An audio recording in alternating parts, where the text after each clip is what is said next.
Torture and psychological torture. Let's take a look at some well-known established facts and some less documented facts. Cruel and unusual punishment is a euphemisation for torture of different sorts, used by intelligence services and armies across the globe. This is especially true in the so-called war on terrorism. Many leaks have revealed the extent of these inhumane and cruel methods of torture and sexual humiliation, from Guantanamo Bay to Abu Ghraib and a number of other black sites around the world.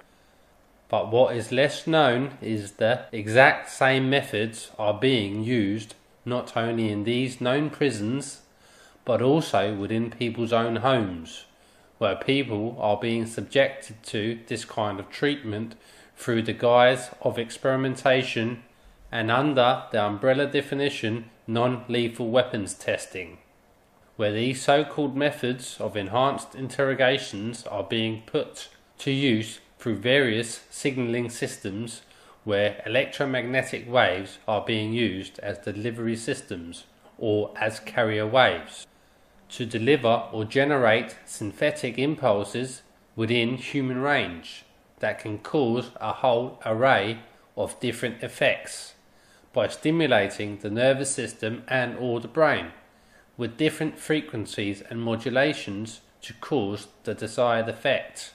And in these instances it is the operator's main focus to cause severe psychological trauma and unrest, to be able to coercively control the subject through fear and intimidation by using the well-documented methods of torture and sexual humiliation.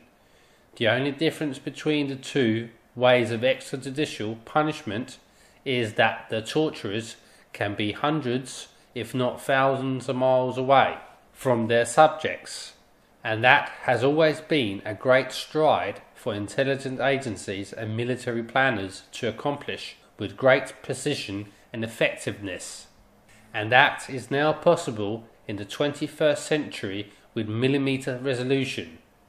And that is why we are seeing the implementation and the normalization of these technologies and methods, which are being used right out in the open for everybody to see again and again.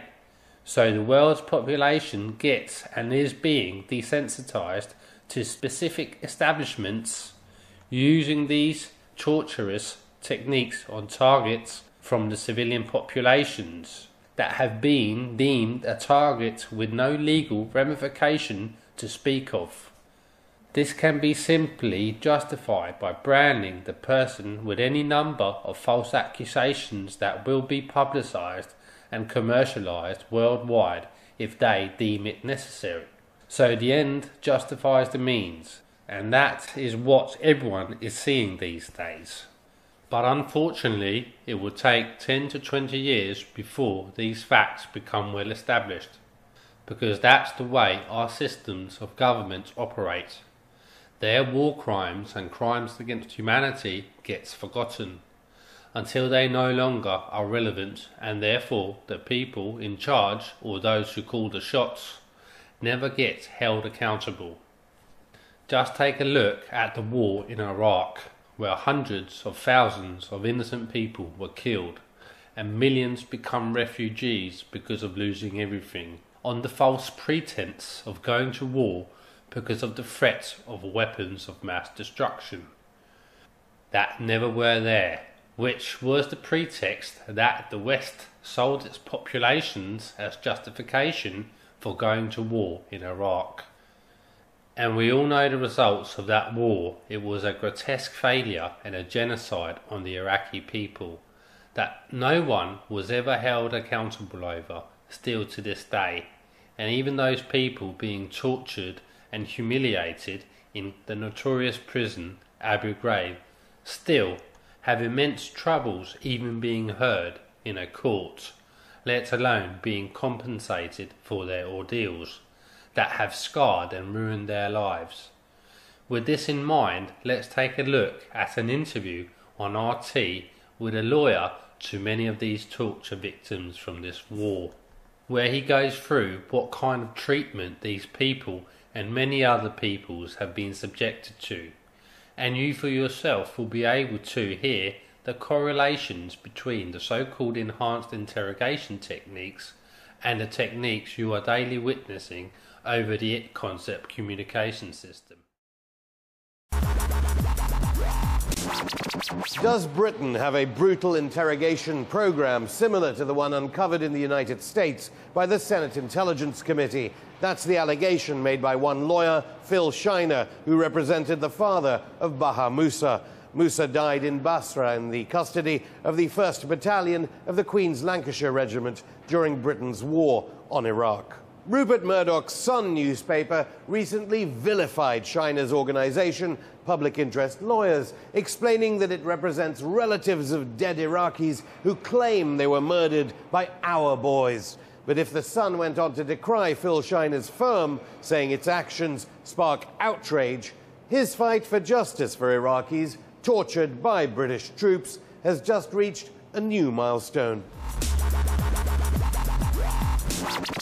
With me is Phil Shiner, founder of Public Interest Lawyers. Welcome, Phil. Let's begin with this ICC complaint you've lodged just in the past few weeks. What exactly are you alleging? We've detailed evidence from over 150 cases of torture of Iraqi civilians by UK forces. So we've put all of that evidence before the International Criminal Court, but we've particularly highlighted the systemic nature of it all, how it all goes to the top. And we've particularly pointed the finger at the Secretaries of State for Defence at the relevant time and the Ministers of State for Armed Forces. So these are named Labour politicians? Yes.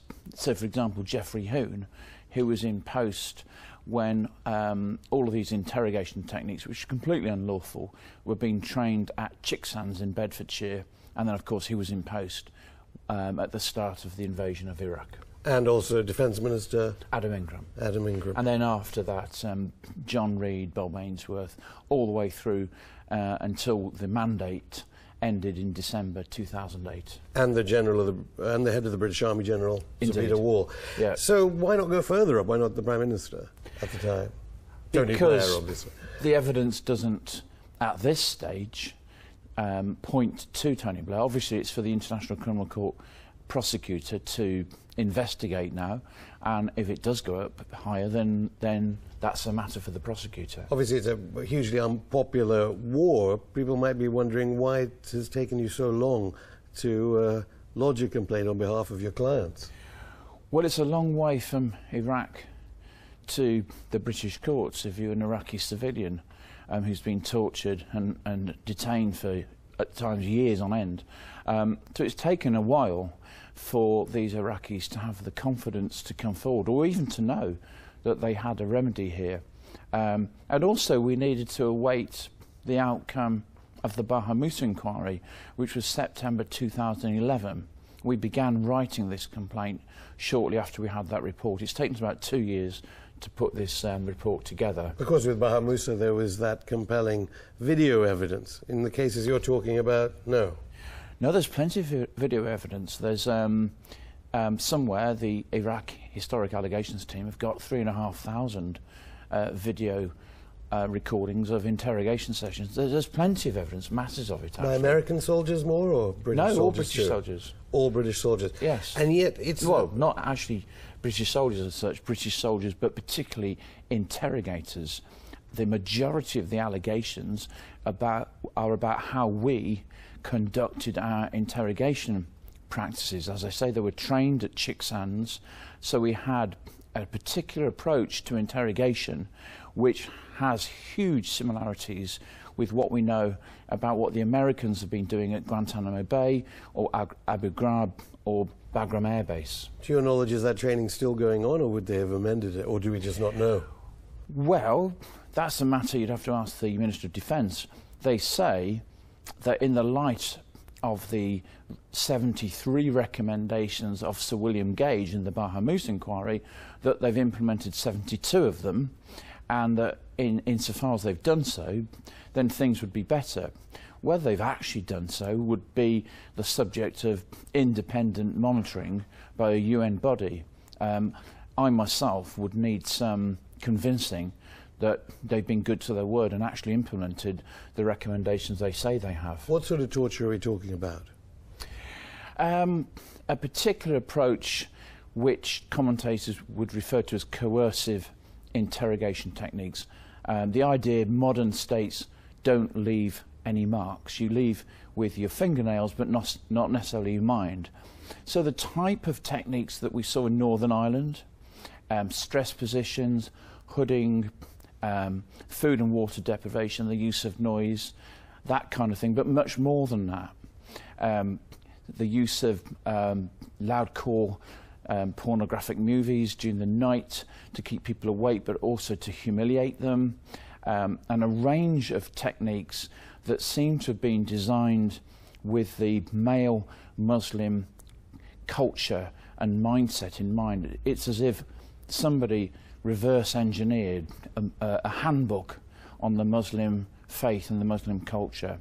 So a range of techniques designed to humiliate, debase, debilitate, disorientate, the repetitive interrogation sessions during the night, so in the end people didn't know what time of the day it was, and a range of very troubling techniques and practices that involve sexual matters, which I won't go into on your programme.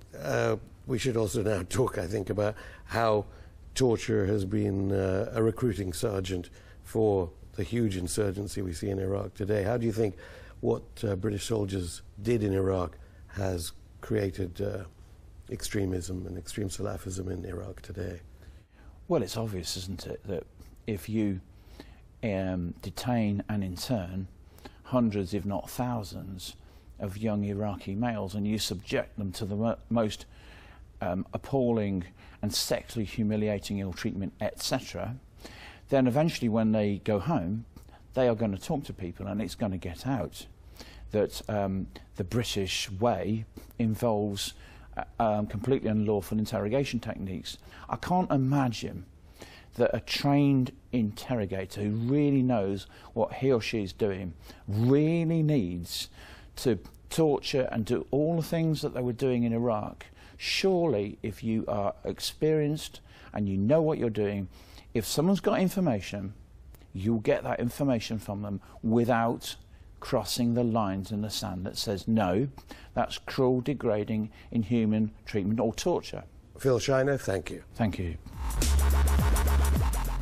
As you just heard, this representative of many of these victims say that these methods are unlawful and inhumane and degrading and amounting to torture.